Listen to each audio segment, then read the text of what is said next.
This is sort of part two of the happy video.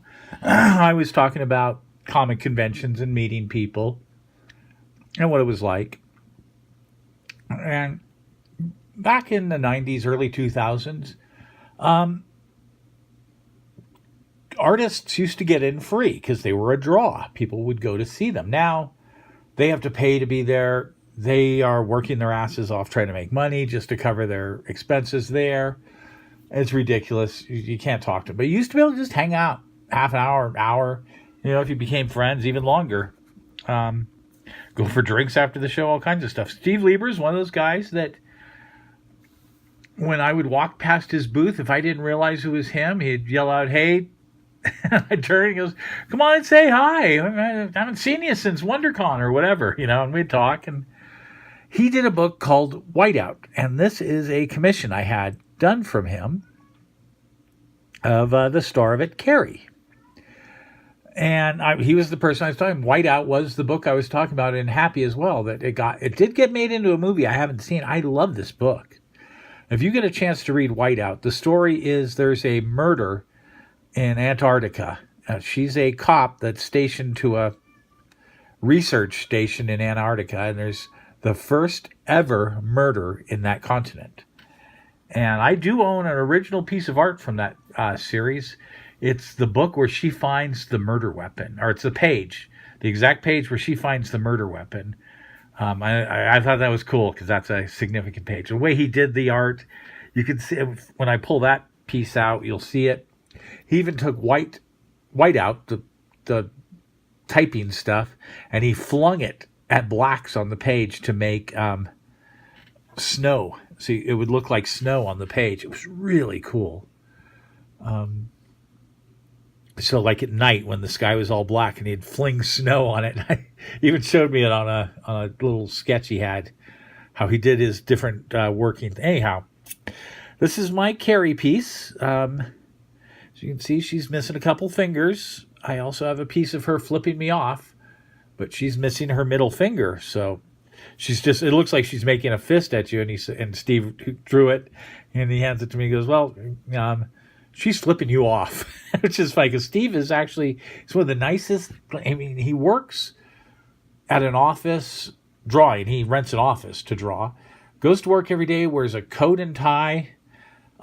At the conventions, he wears a nice shirt and tie and has a coat. And when you talk to him, he's just one of the filthiest people you'll ever meet. It's so hilarious. So yeah, for him to make a picture of her flipping me off it's pretty cool. I'll find that another time. But this is one he did for me. I did pay him. I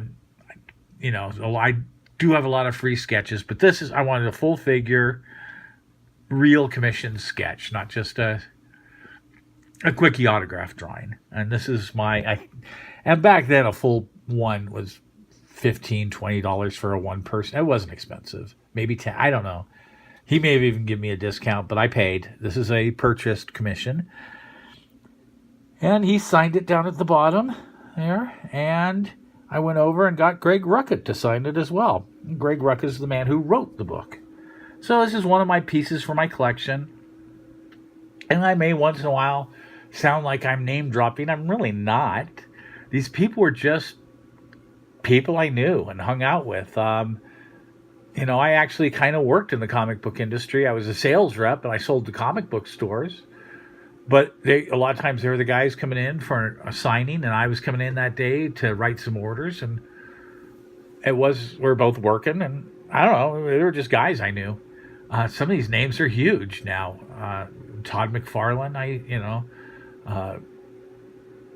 my God, I could name so many. And you will see them.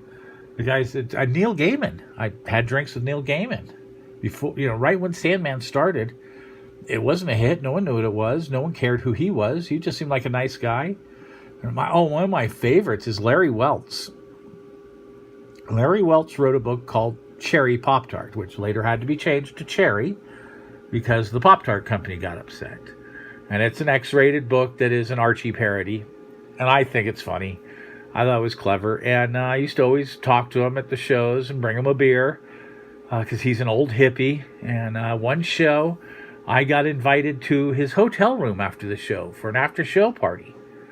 I thought that sounded pretty cool. I went to the party, and they were all drinking and getting high. And, this is an interesting party. It was all artists, all comic book people, and me. And all of a sudden, I get a tap on the shoulder, and I turn, and it's Len Wein. Now, if you don't know who Len Wein is, he created Swamp Thing. He created Wolverine, actually, at least the art style of Wolverine. Whoever was writing Hulk wrote it, but he was drawing at the time, I believe. Or was he artist on Giant Size X-Men and created the claws? Anyways, he had something to do early with Wolverine. Anyways, we're at this party. Tap on the shoulder, it's Len Wein, and he hands me a joint. So I got stoned by Len Wein. I've always thought that was one of my great celebrity brush-ups.